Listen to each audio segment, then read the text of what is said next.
एक बच्चा जिसे ना बाप का नाम मिला, न संपत्ति, और पिता की दी गई एकमात्र निशानी भी छीन ली गई। वो गरीबी में पला बढ़ा और एक मामूली मजदूर से चंदन तस्करों का लीडर बना, अपनी बुद्धिमत्ता और साहस के दम पर। मगर बचपन से लेकर जवानी तक एक चीज थी जो बदली नहीं, वो थी उसकी अकड़। मजदूर हो या राजा, पुष्पा ना कभी झुका और ना कभी झुकेगा। मिल में काम करने वाला एक मजदूर पुष्पराज आराम से बैठकर पैर पे पैर रख के चाय पी रहा था। मिल के मालिक को उसका ये एटीट्यूड पसंद नहीं आया। मुनीम ने समझाया तो उसने कहा, पैसे काम करने के दे रहा है या इज्जत देने के? अगर ऐसा है तो मैं काम नहीं करूंगा इधर, और पैसे लेकर चलता बना। केशव को उसकी अकड़ अच्छी लगी और वो भी पीछे हो लिया। अगले दिन सुबह ही पुष्पा के घर लेनदार आ गया और उसकी माँ को पूरे गाँव के सामने सुनाने लगा। पुष्पा का बाप तो था नहीं, तो कर्जा उसे ही चुकाना था, तो भैंस बेचकर सारा हिसाब क्लियर कर दिया। पर पुष्पा का हिसाब अभी बाकी था। कल जो इतने लोगों के सामने जलील किया, अब सबको जा जाके बताना पड़ रहा था कि पैसे मिल गए। बस स्टैंड पर मजदूरों को लेने 2 वाहन आए, एक 100 रुपए वाला, दूसरा 1000 वाला, क्योंकि दूसरा काम गैर कानूनी है। पुष्पा बोला, मैं कौन सा कानून का अपना हूँ, और केशव भी उसके साथ चला गया। आगे से मजदूरों को एक बस में भरकर दूर जंगल ले जाया गया। पर इतनी लुक्का छुपी क्यों,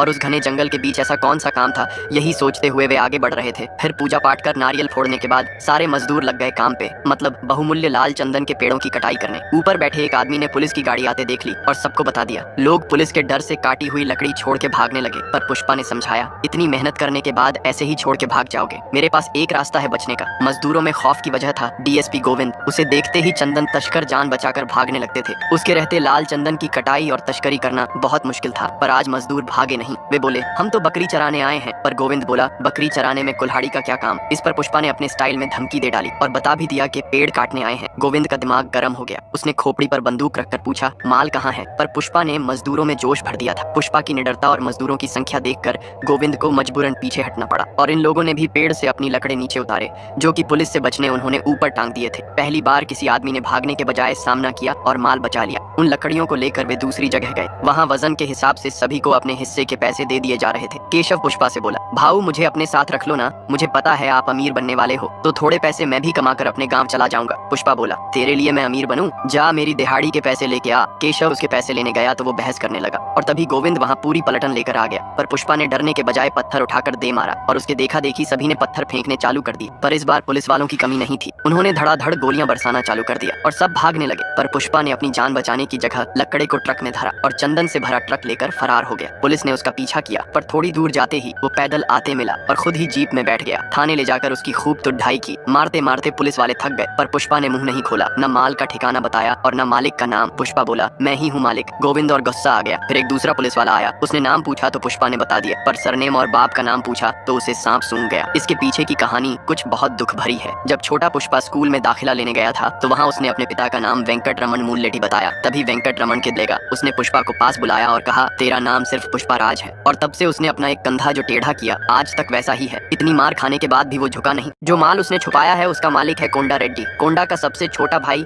एक नंबर का अय्याश और नशेड़ी है। वही मंझला वाला सबसे समझदार है और वही कोंडा का सारा व्यापार हैंडल करता है। वही बात करें कोंडा रेड्डी की तो शक्ल से ही गुंडा लगने वाला असल में और भी बड़ा गुंडा है। एक गैंग वार में इस डेढ़ दिमाग ने सामने वाले की गाड़ी पर खड़े होकर ही बम फोड़ डाला और अपना एक हाथ गवा दिया। कोंडा के भाई पुष्पा से माल का पता पूछने आए, तब पुष्पा ने 5 लाख रुपए मांगे। जॉली ने तो उसे औकात में रहने कहा, पर जक्का को वो काम का आदमी लगा। पुष्पा ने पहले अपनी जमानत करवाई, फिर वो उन्हें उस जगह लेकर आया। सामने सिर्फ खाली मैदान था और एक कुआं, पर लकड़ी किधर है? तो पुलिस से भागते समय पुष्पा ने ट्रक सीधे कुएं में कूदा दिया था। उसे बाहर निकालने के बाद उन्होंने 5 लाख रुपए दे दिए। पर वापस जाते टाइम जॉली ने पुष्पा को गाड़ी में बैठने से मना कर दिया और 20 का नोट फेंक कर कहा, ऑटो से आजा। पुष्पा को उसकी बात दिल पर लग गई। उसने केशव से पूछा, ये गाड़ी कितने की आती है? केशव ने बताया 5 लाख। तो बोला, जा खरीद के लेके आ। केशव ने समझाया, पर पुष्पा की इज्जत का सवाल था। जाएगा तो गाड़ी में ही। और फिर एक लाल रंग की नई वैन लेकर वो अपने माँ के पास गया। माँ इतनी तरक्की देखकर हैरान थी। उसे गाड़ी में बिठाकर पुष्पा अपने सौतेले भाइयों के घर के सामने गया और वैन गोल गोल घुमाकर बताने लगा। बाकी परिवार वाले तो खुश थे, पर उसका सौतेला भाई तो उसे भाई मानने को ही तैयार नहीं था। अगले दिन दोनोंडा के आने पे फिर सम्मान में खड़ा होना उसे मंजूर नहीं। कोंडा अपने निकम्मे आदमियों को पीट रहा था। पुष्पा बोला, गोविंद को दोष देने से अच्छा है अपना तरीका बदलो। जक्का ने कोंडा से उसका परिचय करवाया। पुष्पा ने कहा, मेरे पास एक तरीका है। जॉली बोला, ये कल का दिहाड़ी मजदूर अब हमें सिखाएगा। पर कोंडा ने उसका आइडिया सुनना चाहा तो उसने अकेले में बताया। तो आइडिया कुछ इस तरह था कि दूध ले जाने वाले टैंकर को आधा काट कर उसमें माल छुपाना होगा और ऊपर से पतरा लगाकर वेल्डिंग करने के बाद बाकी का हिस्सा जोड़ना होगा। फिर ऊपरी हिस्से में दूध भर कर ले जाने के लिए तैयार। पुष्पा टैंकर लेकर चेक पोस्ट पर पहुंचा तो गोविंद ने फिर रोक लिया, पर ऊपर तो दूध था। पुष्पा ने बताया, मार खाने के बाद मैं सुधर गया और दूध बेचना चालू कर दिया। ऐसे उसने सफलता पूर्वक माल ठिकाने पहुंचा दिया और कोंडा रेड्डी का विश्वास जीत लिया। कोंडा ने जक्का से कहा, रख ले अपने साथ काम पे 1 करोड़ का माल पहुंचाने के बदले 5 लाख रुपए मिलेंगे। पर पुष्पा बोला, मुझे 5 लाख नहीं चाहिए, बस माल में से 4% की हिस्सेदारी। कोंडा बोला, ये तो गधा निकला, पर 5 के बजाय 4 लेने के पीछे पुष्टि थी। पुष्पा ने पूछा, है कौन ये सटकेली? तो दूध वाला बोला, ये मेरी ही बेटी है। फिर जब उसने श्रीवल्ली का चेहरा देखा तो उस पर फिदा हो गया। फिर तो आते जाते बस उसे ही देखते रहता और खुशी से पागलों की तरह डांस करता। वो दिन भर उसके सामने खड़ा रहता, पर श्रीवल्ली कभी उसे देखती तक नहीं। बेचारा बार बार केशव से पूछता कि उसने मेरे को देखा कि नहीं, पर जवाब ना ही होता।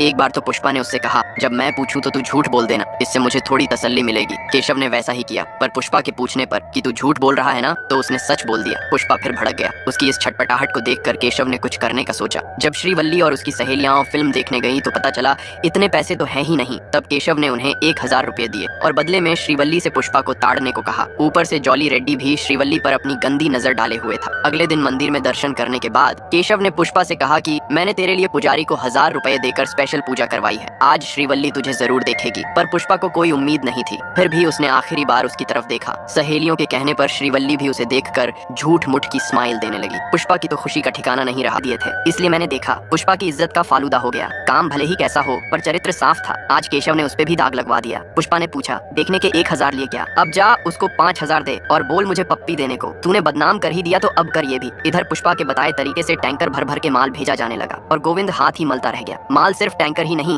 बल्कि एम्बुलेंस और बारात ले जाने वाले ट्रैक्टर से भी भेजा जा रहा था। सब बढ़िया चल रहा था, लेकिन एक दिन गोविंद ने टैंकर को डंडे से ठोक कर देख लिया। आवाज से पता चल गया ऊपर दूध और नीचे कुछ और है। टैंकर ले जाने वाले 2 लोगों में एक श्रीवल्ली का बाप भी था। पुलिस ने उन्हें बहुत पीटा। उन्होंने कहा, हमें तो पुष्पा ने काम से लगाया था। तो गोविंद ने उन्हें एक ऑफर दिया। दरअसल मंगल सीनू का लगभग 200 करोड़ का माल चेन्नई जाना था, पर अभी तक गया नहीं। संभवतः वो रेड्डी के अड्डे पे छुपाएगा, तो तुम्हें बस उस लोकेशन की खबर देनी है और बदले में 50 लाख का इनाम दूंगा। गोविंद का अंदाजा सही था। मंगल शिनू अपना सारा माल ले कोंडा रेड्डी के गुप्त गोदाम पर आया था, साथ में अपनी पत्नी, उसका भाई और कुछ आदमी लेकर। उसे अपने एक साथी ने धोखा दिया था। इसकी वजह से पुलिस को पता लगने के डर से सारी लकड़ी यहाँ ले आया। मंगल शिनू चंदन तस्करों के सिंडिकेट का प्रमुख था। रेड्डी की तरह लकड़ी काटने वाले कई थे, पर उस लकड़ी को 15 चेक पोस्ट से पार करवाकर चेन्नई पोर्ट पहुंचाना उसका काम था। करोड़ों का माल अय्याश जॉली के जिम्मे छोड़ना सही नहीं था। तब कोंडा ने उसे पुष्पा से मिलवाया और शिनू ने पहली ही झलक में उससे इम्प्रेस्ड होकर जिम्मेदारी सौंप दी और चला गया। और जिसने उसे धोखा दिया था उसे वो वहीं जिंदा गाड़ कर गया था। फिर कोंडा ने गोली मारकर उसका खेल खत्म किया। पुष्पा तैयार बैठा था पप्पी लेने, मुंह में इलायची लेके। श्रीवल्ली की सहेलियों ने उसे जबरदस्ती वैन में भेज दिया, पर वो रोने लगी और बोली, मैं सिर्फ अपने पति को दूंगी पप्पी। उसे रोता देख सहेली ने पुष्पा से कहा, क्या किया तूने कल मुँह? और श्रीवल्ली को अपने साथ लेकर चली गई। बेचारा पुष्पा फिर ठगा गया। उसने ठान लिया, पैसे तो वसूल करके रहूंगा। अगले दिन वो गोडाउन पर गया तो पता चला जॉली रात भर वहाँ पार्टी करता रहा और माल लोडिंग नहीं करने दिया, जबकि पुष्पा ने रात में ही माल चेक पोस्ट से पार करवाने का कहा था। फिर जब वो गोडाउन में जॉली का लगाया ताला तोड़कर अंदर घुसा तो देखा एक लड़की वहाँ बैठी रो रही थी। पुष्पा ने उसको अपना शर्ट पहनाया और घर भेज दिया। 8% का हिस्सेदार हूँ मैं। इतने में कोंडा रेड्डी का फोन आ गया। उसने बताया पुलिस को ठिकाने का पता चल गया है, पर पुष्पा ने उसे जवाब देने के बजाय माल ठिकाने लगाना सही समझा और बाहर जाकर मजदूरों से कहा, सारी लकड़ियां नदी में फेंक दो। गोविंद फौज लेकर निकल चुका था। पुष्पा ने अपनी गाड़ी से 5 लाख रुपए निकालकर केशव को दिए और मोटरसाइकिल से कहीं भेज दिया। फिर खुद कुल्हाड़ी लेकर सीधे लकड़ी के गट्ठे पर चढ़ गया और एक एक कर रस्सी काटने लगा, जिससे सारी लकड़ी नदी में गिरने लगी। कोंडा ने जॉली को कहा कि उसमें शिनू का भी माल है, वो उसे देख लेगा, तू वहाँ से निकल जा। पुष्पा अपनी जान पर खेलकर माल ठिकाने लगा रहा था। दूर पड़ी लकड़ियों को उसने जेसीबी से फेंका। पुलिस तब तक वहाँ आ गई और सारा काम खत्म करने के बाद देखा तो एक टुकड़ा रह गया। पुष्पा ने तुरंत उसे भी फेंक दिया। गोविंद आया तो फिर उसे कुछ नहीं मिला। वो बहुत गुस्से में था, मगर बेचारा कुछ नहीं कर सका और चला गया। पर लकड़ियां कहाँ गई? तो लकड़ी नदी में बहाव के साथ बहती हुई आगे बढ़ी और डैम के पास पहुंच गई। तब तक केशव भी वहां पैसे लेकर पहुंच गया था। उसने 5 लाख रुपए देकर डैम के गेट बंद करवा दिए, जिससे सारा माल वहीं अटक कर बहने से बच गया। और फिर मंगल शिनू ने एक पार्टी आयोजित की, जिसमें चंदन तस्करों के अलावा मंत्री संतरी भी मौजूद थे। पुष्पा अपने कारनामे की वजह से सबका हीरो बन गया था। पार्टी में सिर्फ नाच गाना और खाना ही नहीं बल्कि सभी को पेमेंट भी दी जा रही थी। पुष्पा जब मुतने गया तो उसने 2 आदमियों से सुना कि शिनू 1 टन लकड़ी 2 करोड़ में बेच के बाकियों को सिर्फ 25 लाख दे रहा है। पुष्पा ने ये बात जाकर कोंडा रेड्डी को समझाई, पर वे दोनों भाई शिनू की पावर जानते थे, इसलिए बगावत नहीं कर सकते थे। पुष्पा बोला, सारा रिस्क अपन लेते हैं और पैसे इतने कम क्यों? तो कोंडा ने पुष्पा से कहा, तू जाके रेट बढ़ाने की बात कर, अगर मान लिया तो आधा हिस्सा तेरा, नहीं तो तू कौन और मैं कौन? पुष्पा बोला, फिर रहने दो। रिश्ता लेकर अपनी माँ के साथ श्रीवल्ली के घर पहुंच गया। इतना आदर सत्कार देखकर वे आश्चर्यचकित थे। तो केशव ने सच बताया। माँ को चिंता होने लगी, पर पुष्पा पुष्पा ने कहा, यही तो सच है। तभी श्रीवल्ली बाहर आई। देखकर लग रहा था उसे बिल्कुल भी पसंद नहीं है, पर पुष्पा फिर भी बेशर्मों की तरह उसे चिढ़ा रहा था। फिर रस्म चल ही रही थी कि तभी पुष्पा का सौतेला भाई यानी वेंकट की वैध संतान वहाँ आ गया। पुष्पा और उसकी माँ टेंशन में आ गए। वो बोला, रिश्ता पक्का करने से पहले ये तो पता कर लेते इसका कोई खानदान है भी कि नहीं। उसने कागज दिखाए जिसमें पुष्पा के बाप का नाम कहीं नहीं था। पुष्पा और उसकी माँ हर बार की तरह चुपचाप अपमान सहन कर रहे थे। फिर जब उसने अपनी हद पार करते हुए कहा कि माना पिताजी के इस औरत के साथ संबंध थे, पर ये उन्हीं का बेटा है, इसका क्या सबूत है, ये सुन पुष्पा का खून खौल गया और वो मारने के लिए कूद पड़ा। लोगों ने उन दोनों को पकड़कर रोकना चाहा और तभी गलती से पुष्पा की माँ को लग गई और वो नीचे गिरकर बेहोश हो गई। पुष्पा ये देखकर चीख पड़ा। वो उसे उठाकर हॉस्पिटल ले जाने लगा। श्रीवल्ली भी इस सब से दुखी थी। पुष्पा को याद आ रहा था कि कैसे जब उसके पिता की मृत्यु हुई थी तब उसे और उसकी माँ को पिता के अंतिम दर्शन भी नहीं करने दिए गए थे। माँ रोती रही कि सिर्फ एक बार मिल लेने दो। अंतिम यात्रा में दूर से अपने मृत पिता को देख छोटा पुष्पा रो रहा था। यहाँ तक कि मुंडन कार्यक्रम में जब सारे लोग मुंडन करवा रहे थे तब पुष्पा की माँ दूसरी तरफ खुद ही उसका मुंडन कर रही थी। हॉस्पिटल में माँ ने रोते हुए बताया कि तेरे पिता ने प्यार और समाज में इज्जत में से एक चीज चुनने को कहा था और मैंने प्यार चुनकर बहुत बड़ी गलती कर दी। पुष्पा ने कहा, बस भी कर अब। रोना तो उसे भी आ रहा था। बाहर जाकर केशव को बताया कि जब ये सब हुआ तब मैं सिर्फ 5 साल का था। हमें घर से निकाल दिया गया था और तो और मेरे बापू ने मुझे एक सोने का लॉकेट दिया था, वो भी छीन लिया मुझसे। लेकिन अब मुझसे कोई कुछ नहीं छीन सकता, चाहे वो रेड्डी हो या शिनू। मैं झुकेगा नहीं साला। शिनू एक तस्कर को अपने साले मोगलिश से पिटवा रहा था क्योंकि उसने भाव बढ़ाने की मांग कर दी थी। तभी पुष्पा भी वहाँ आ गया। शिनू को मंत्री ने कहा, उसका भाई आया है, छोड़ दे उसे। पर शिनू ने झूठ कहा कि उसे तो मैंने 5 मिनट पहले ही मार दिया, अब कुछ नहीं हो सकता, और उसके बाद मोगलिश से सच में मरवा दिया। पुष्पा भी ये सब देख रहा था। शिनू बोला कि मैं 15 चेक पोस्ट से पार करवाता हूँ मार, कोई आसान काम है क्या? तो पुष्पा ने कहा, सही है, मुझे भी 15 पोस्ट से पार करवाने में बहुत मेहनत लगी, पर चेन्नई पहुंचा दिया मार। शिनू ने बोला, तुझे किसने कहा था ये करने? इसकी हालत देखी नहीं मैंने कैसे मारा? पर पुष्पा कहाँ डरने वाला था। उसने कहा, इसे देख के ही मैंने भाव और बढ़ा दिया, अब 1 करोड़ दो नहीं तो मैं सीधे चेन्नई भेजूंगा माल, और चला गया। शिनू उसका एटीट्यूड देख सन्न रह गया। मोगलिश ने कहा, डरकर भाग गया होगा, लेकिन वो फिर आया और शिनू के फोन से ही चेन्नई वाले मुरुगन से बात की और बताया कि अब से हम सीधे तुमसे डील करेंगे। तभी शिनू के आदमियों ने उस पर हमला कर दिया, लेकिन ये कोई साधारण तस्कर नहीं है, पुष्पा है पुष्पा। उसने सभी को अच्छे से तोड़ा। फिर एक एक को ढेर करने के बाद शिनू पर छत गिरा दी और बंदूक लेकर कहा, तुम्हें क्या लगा मैं डर जाऊंगा? फ्लावर नहीं फायर है मैं। वहाँ से वो सीधा चेन्नई पोर्ट चला आया, पर मुरुगन के आदमी ने मिलने से मना कर दिया तो पुष्पा ने उसे एक सैंपल दिया। वो एक उत्तम क्वालिटी का चंदन था। उसे देखकर मुरुगन खुद उनके पास आया और बोला, 1 नंबर माल है। दरअसल इस तरह के चंदन के लिए घने जंगल में जाना पड़ता था और माल तो ट्रकों में भर के पहले ही वहाँ आ चुका था। पुष्पा ने बताया, पूरा 10 टन माल है, पर मुरुगन शिनू की वजह से डायरेक्ट डील नहीं कर रहा था। फिर जब उसे पता चला ये कोंडा रेड्डी का माल है तो वो फट से मान गया और भाव भी फिक्स कर लिया। फिर पुष्पा ने कोंडा को फोन लगाया, लेकिन उसे मुरुगन से मिलने वाली बात पसंद नहीं आई। उसने कहा,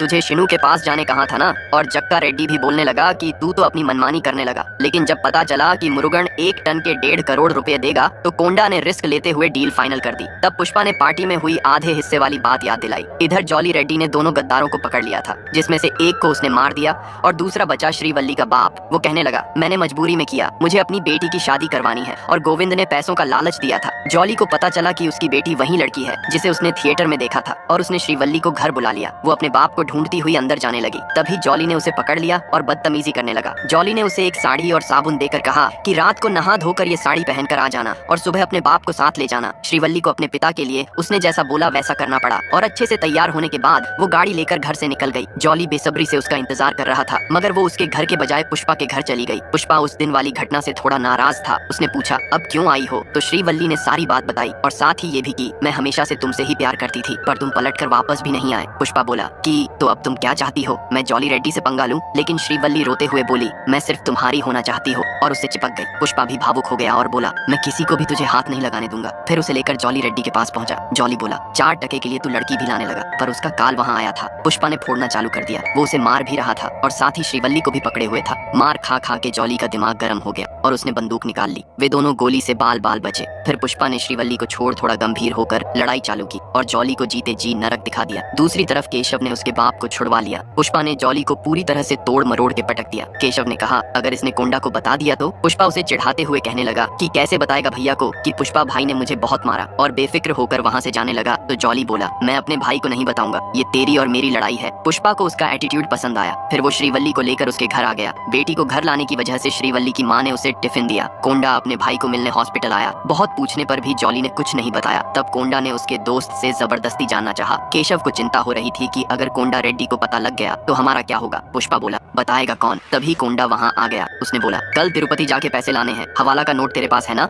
जाते जाते उसने चोट के बारे में पूछा तो उन्होंने बहाना बना दिया। अब केशव को और ज्यादा डर लगने लगा कि कहीं कोंडा ने सब सुन तो नहीं लिया। श्रीवल्ली को बचाने के बाद उन दोनों का रिश्ता और गहरा होने लगा। वे दोनों छुप छुप कर मिलने लगे। वहाँ से वो कोंडा के साथ पैसे लेने गया। आधा फटा नोट देने के बाद दुकानदार ने भी आधा नोट निकाल कर मिलाया और पैसे दे दिए। फिर पुष्पा ने श्रीवल्ली के लिए एक सोने की चैन ली। कोंडा ये सब देख रहा था। आते टाइम उसने गोडाउन की तरफ चलने कहा। इधर केशव को नौकरानी से पता चल गया कि कल मैंने और कोंडा रेड्डी ने सारी बातें सुन ली थी। तो केशव ने तुरंत पेजर पे मैसेज भेजा, लेकिन तब तक देर हो चुकी थी। उसकी कब्र खुद चुकी थी। उन लोगों ने पुष्पा के मुंह पर कपड़ा बांधकर पहले तो बहुत मारा। फिर कोंडा बोला, तुझे अपना पार्टनर बनाया, फिर भी मेरे भाई को मारा, इसके पास से हवाला का नोट निकालो। पुष्पा हंसने लगा, क्योंकि वो समझ गया था ये सब भाई के लिए नहीं बल्कि वो 50% का हिस्सेदार बन गया था, इसलिए रास्ते से हटा रहे हैं। कोंडा बोला, लिटा दो इसे कब्र में। और फिर बंदूक से उस पर निशाना लगाने ही वाला था कि तभी एक गोली सीधे कोंडा की खोपड़ी में छेद कर गई। गोली चलाई थी मुगलिश ने। शिनू ने अपनी सेना भेज दी थी उन सबको मारने, और फिर दोनों तरफ से गोलीबारी चालू हो गई। जो कोंडा पुष्पा को कब्र में लिटा रहा था वो खुद ही उसमें लेट गया। पुष्पा ने लड़ाई का फायदा उठाया और वहाँ से भागने लगा। एक आदमी पैसे उठाकर ले जा रहा था। पुष्पा हाथ और मुंह बंधा होने के बावजूद पूरा जोर लगा रहा था। कुछ दिखाई न देने की वजह से वो पेड़ों से टकरा रहा था।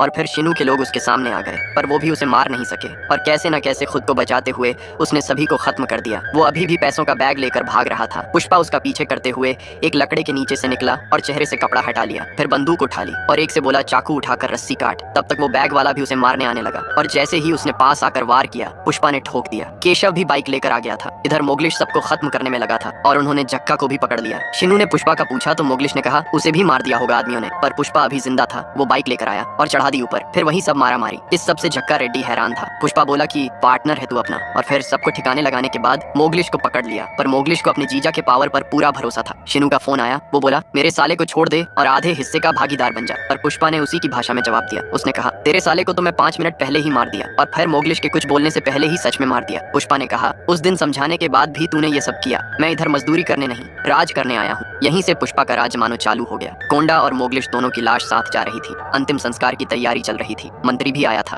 तभी पता चला शिनू भी आया है। उसे मंत्री ने बुलाया था। शिनू अपने साले की बॉडी लेने आया था, पर मंत्री ने बोला, पहले बैठकर मामला सुलझा लो। वो बोला, दुश्मनी इन्होंने शुरू की। तो पुष्पा ने मंत्री के सामने बैग खाली कर दिया और बताया कि 1 टन माल का 1.5 करोड़ रुपया मिला है और ये 50 बोलता था, इसीलिए दुश्मनी शुरू हुई। बाकी के तस्कर भी अचंभे में थे। शिनू बोला, पहले मेरे साले को मारा, अब सबको भड़का रहा है, तुझे तो छोड़ूंगा नहीं। पर मंत्री ने उन्हें रोका और पूछा कि पहले बता, पैसे कम क्यों दे रहा था। शिनू बोला, तुम लोगों के साथ इतना किया भूल गए। दूसरे भी कहने लगे, ये नहीं होते तो माल चेक पोस्ट से पार कैसे जाता। तो पुष्पा ने समझाया कि मैंने भी करवाया है, कोई बड़ी बात नहीं। अगर इसे बीच से हटा दे तो ज्यादा पैसे बचेंगे, और रेट अभी 1.5 करोड़ मिला है, आगे 2 से 3 करोड़ भी मिल सकता है। बहुत से लोग खरीदने के लिए तैयार बैठे हैं और माल सिर्फ अपन लोगों के पास है। फिर जक्का ने कहा, बैठ के समझा। तो पुष्पा ने कहा, साहब मुझे सिर्फ एक मौका दे के देखो, मैंने आज तक माल पुलिस के हाथ नहीं लगने दिया। तो मंत्री ने भी इतने पैसे देखकर और पुष्पा से इम्प्रेस्ड होकर उसे सिंडिकेट का मुखिया बना दिया। अब से सब लोग उसी को माल बेचेंगे। शिनू के तो पैरों के नीचे से जमीन ही खिसक गई। उसने कहा, मुझे मेरे साले की बॉडी तो दे दो। केशव ने बताया, तू जिस पे बैठा है उसी में रखी है बॉडी, उठ उस पे से और जा ले जा। फिर अगले दिन मंदिर में धूमधाम से पुष्पा को सिंडिकेट की कमान सौंपी गई और शिनू की बीवी उसके ऊपर दिया, और तू आराम से सो रहा है। और मोगलिश की तरह ब्लेड से शिनू का गला काट दिया। शिनू ने जल्दी से उसे हटाया और लोग उसे हॉस्पिटल लेके गए। वहीं पुष्पा अपना जलवा दिखा रहा था। उसकी श्रीवल्ली के साथ शादी भी तय हो गई। शादी का कार्ड देने वो अपने पिता के घर भी गए, पर अंदर जाने की अनुमति नहीं थी। पुष्पा की माँ ने बाहर ही कार्ड रख दिया और भावुक होकर बिना कुछ बोले ही चली गई। पुष्पा का सौतेला भाई कार्ड फाड़ कर बोला, उसकी शादी कभी नहीं हो सकती। वहीं गोविंद ने अपनी नाकामयाबी की वजह से इस्तीफा दे दिया और चला गया। उसकी जगह दूसरा ऑफिसर भंवर सिंह शेखावत आया, लेकिन ये गोविंद की तरह सीधा नहीं बल्कि बहुत टेढ़ा था। जब गांजा बेचने वालों को पकड़ा तो पहले खुद माल फूंका, फिर उन्हें अपने साथ ले जाते वक्त जब उसने सोने के लिए अपनी सीट नीचे करनी चाहिए तो पीछे बैठे लोगों की वजह से हो नहीं पाई। बस इसीलिए उसने 2 लोगों को ठोक दिया। बाद में जब मीडिया वालों ने पूछा तो उसने 2 लोग कम बताए। अब नया एसपी आया था तो पुष्पा उससे शुरू से ही सेटिंग जमाने के लिए पुलिस स्टेशन आ गया। एक पुलिस वाले ने शेखावत को उसका परिचय दिया। पुष्पा बाकी लोगों की तरह उसे भी तू तुकार करते हुए बोलने लगा। उसने कार्ड देकर कहा, मेरी शादी में आना, और साथ में 1 करोड़ रुपए कमीशन के दिए। फिर उसने टेबल साफ कर नोटों की गड्डियां जमाई और गिनना शुरू कर दिया। सारे नोट गिनने के बाद वो बोला, कुछ कम है, पर वे लोग तो गिन के लाए थे। फिर भी केशव ने बैग उठाया और सबको फिर से गिनने लगाया। शेखावत बोलने लगा कि इसकी और मेरी शर्ट एक जैसी है, पर इसकी शर्ट पे लेबल नहीं लगा है। बोले तो ब्रांड का नाम, जैसे वो होता है ना सरनेम या कहे बाप का नाम, इसीलिए तो तेरी वैल्यू नहीं है। बचपन से जिस अपमान को सह रहा था पुष्पा, आज फिर वही हो रहा था। शेखावत बोला, जिसकी खुद की कोई औकात नहीं, उसको दूसरों की भी नहीं देने वाली पत्नी के बारे में भी उल्टा सीधा बकने लगा तो पुष्पा ने गुस्से में अपनी मुट्ठी भींच ली। शेखावत ने कहा, यहाँ सिर्फ मैं ही गुस्सा कर सकता हूँ, और हाथ पर बंदूक लगाते हुए बोला, खोल मुट्ठी नहीं तो चला दूंगा। और केशव को फिर से नोट गिनने कहा, पर पुष्पा ने उन्हें रोक दिया और कहा, तुमको और कितने पैसे चाहिए साहब। शेखावत इससे भी खुश नहीं हुआ, पर पुष्पा ने उसे सर कहा। तब वो लाइन पे आया, बस इज्जत की कमी थी, शादी में आना की जगह मेरी शादी में पधारिए सर बोलना था, खोल दो इसकी हथकड़ी और पैसे आने दो। केशव को भी समझाया आगे से सर बोलना, और कितने पैसे कौन रखेगा ये भी मैं ही बताऊंगा। जाते जाते उसने एक गड्डी पुष्पा की तरफ फेंकी और कहा, इससे कपड़े खरीद लेना ब्रांडेड। अपनी इतनी बेइज्जती होने के बाद पुष्पा को उसे फोड़ देना चाहिए था, लेकिन ताज्जुब की बात थी कि उसके बाद से वो जी हुजूरी करने लगा, हर काम उससे पूछ के करता और गिफ्ट का लेन देन भी होने लगा। पुष्पा आज तक किसी के आगे झुका नहीं, पर शेखावत में पता नहीं ऐसा क्या देखा, और तो और उसकी शादी की सारी तैयारी हो गई, लेकिन वो शेखावत के साथ जंगल में पार्टी कर रहा था।